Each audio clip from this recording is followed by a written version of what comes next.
Okay, here's a video walkthrough of my garden. These here are all ever-bearing golden raspberries. And if you look closely enough, you may see a few humble bumbles because they absolutely love them. A lot of flowers to pollinate. Over here is little junior golden raspberry that came up. And along with it, I actually have some, I don't know how they got here, but these are Egyptian walking onions. And funny enough, this variety of onion makes little onions on the top. So when those onions are ready on the top, if the plant falls over, they'll grow, which is why they call them walking onions, because they walk all over the place. Okay, here are blueberries. As you can see, the blueberries in there. So you see them. Everywhere you look, you see blueberries. Bees can get in, but the dang birds can't.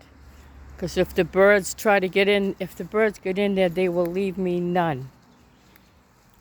Okay, now let's go in.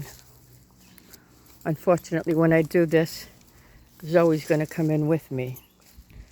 Here are some hardneck garlic. You see the scape? This is the scape. This is actually how the plant will flower if it's left to grow. It'll try to flower and seed, but it's not a really good seeder. So what I do at a couple weeks, I'm going to cut this right here, the scape right here from the plant, so that the plant will stop concentrating on growing up and will start concentrating on bulbing down below. It's a nice hardy stalk, and it'll do a good job of it, I hope. You'll see some wonderful chives. Chive serves multiple purposes. It's pretty, it brings in the pollinators, and also it deters pests because the pests can't smell the plants they're trying to attack over the odor of the allium. You'll see plenty more alliums, different types of onions in here. And you'll see there's also a lot of clover. I let it grow. It's harmless. It's actually a legume. Over here, this is where I cleared out all my raspberries. Over here is my lettuce, a really, really nice lettuce. As you can see, what I do with lettuce is I pick it on the bottom and I let the new lettuce grow in on the top. It's not bolting yet. This is a slow bolt variety. Over here, I have, I'm sure I can find more, but my peas are finally coming up. But there weren't that many of them. I actually grew some from seed that didn't tend to take, so I just put some beans in there. So let's see what else we have. These are all bush beans on the other side, so they don't really need to be trellised, as you can see. Over here, these are all nightshades. These are peppers. I'm tending to grow smaller peppers because you get more of them. This is not a pepper. This is a very prolific annual. That is borage. Borage, it has beautiful purple leaves. It actually brings in the pollinators. You can eat the leaf. You can eat the flowers as well. Prolific self-seeder.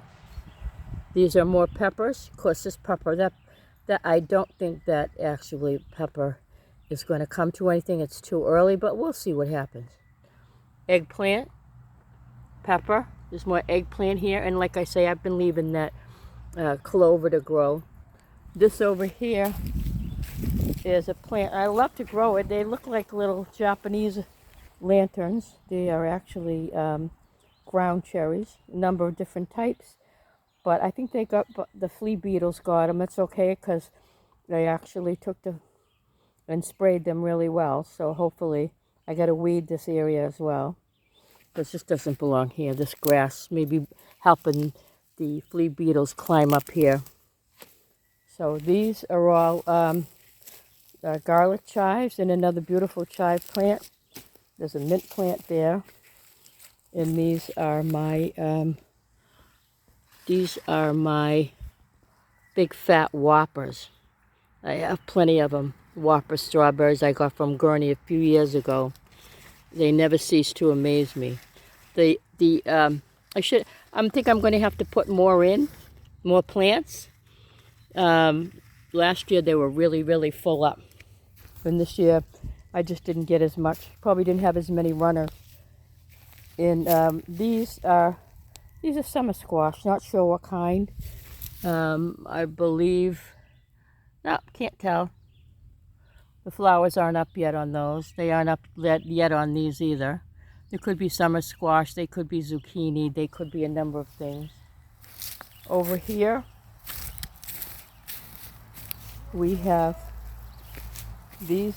These are celery plants. Celery. I love celery. It's an herbaceous crop, and it never ceases to amaze me. It's actually in the parsley family. It's quite nice. Over here, this bed has two crops growing. It has my corn, which takes a little bit of effort to grow corn and a little bit of work, but it's well worth it. Even though you don't get that many per stalk, maybe 1 or 2 ears. These are the crops. Cucumbers my granddaughter started from seed, and you can see they seem to be doing well. Let's see here if I can see. The male flowers come in first to entice the pollinators, and then shortly after the female flowers come, and then the pollination occurs. So let's see here. Yep, we have quite a few growing, and milk trellis up here. They're liking it. A lot of male flowers coming. I do have one female flower somewhere on here, but it's hiding. Over here, I have more summer squash, as you can see. Summer squash, all summer squash here. And these big bushes are what lemon balm does to my garden. It loves it. Let's see what I have here. This is a weed. Okay. Yeah.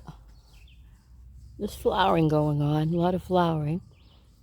Let's see if I have one here. Yeah, there we go. There is a summer squash. You see it?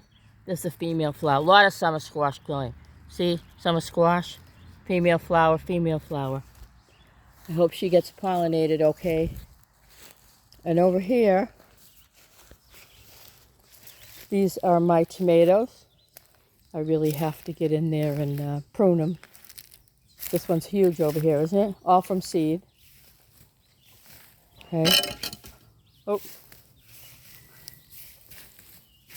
And here are some extra. These are watermelon. These are different types of melon. And this is a squash. I believe probably a winter squash. And this here, no matter how many times I cut them back, this is my a Jerusalem artichoke. They don't want to die. Very prolific, very hardy perennial crop. These are winter squash. They are going to vine, and I'll get the vine up. And there's a potato. I grew potatoes in this bed, and they come back where they want, when they want. This is all my asparagus here. It comes. I get a few spears. I pick them. I let some go to seed because it's good for the plant. Then under here is where I happen to grow. Let me get out of here and give you a peek. This is where I tend to grow my Brassica plants. You see them in here. I've got kale in there, and I've got cabbage growing here, doing quite well. I also have potatoes. Like I say, those potatoes from years gone by, come back when they want. You leave a little tiny bit of a potato in there and it thinks it owns the place. Over here, this is my brand new bed. This is actually Lisa's bed. This is the potato bed. We keep covering it up with soil. It's a metal bed and it's 17 inches deep, 13 feet long by 3 feet. And I got all kinds of potatoes grown in here. If you look real hard, you may see, yeah, these are some potatoes that are actually flowering. Or they may even bear fruit. They do bear fruit. You don't eat the fruit though. So there is the, yeah, you see over here, if you've never seen it, you see the potatoes, actually, potatoes flowering. There you go. Let's go out. We'll go out to see the fruit trees, see what's going on. Here's my one of my compost bins, compost pile. There's my compost bin tumbler.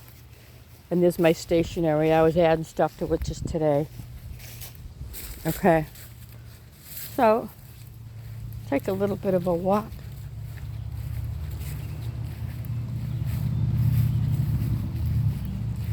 All kinds of raspberries growing in this yard. And most of them got cut down. They just grow wild. My yard will take over. I have to show them who's boss. Over here, I've got to straighten this tree out. But this is an apple tree. I've had it for several years. And this year is really the first year I'm going to get a lot of apples from it. I'm so excited, so delighted to see them coming up. There's one as well. Another one. So I'm going to get apples this year, and I'm thrilled. And over here, if you can see these as well. These as well, more apples. These apples cross-pollinate with each other, these plants. And the pears, let's see what we have for pears. This pear won't do much as a baby. I had one before it, but long story, it got damaged. This is a horribly pruned tree because I bought it years ago and didn't really know what I was doing. I actually have to get the spray out, but you can see it's actually bearing fruit as well. So that would be really great if I get some of those this year. And out here, I do have 2 more fruit trees to show you. No room at the end, so I had to go outside the fence. Let's see. Very thick out here. This is my peach tree.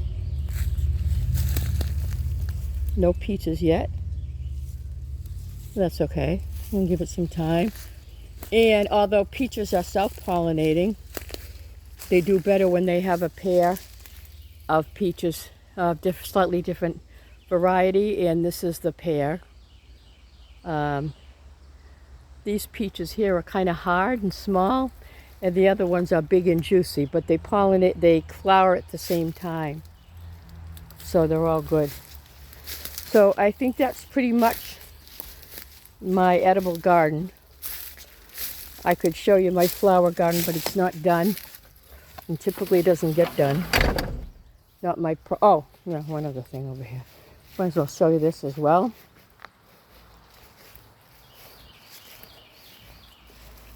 These are also a whole ton of raspberries. Most ever-bearing raspberries that I have over here as well.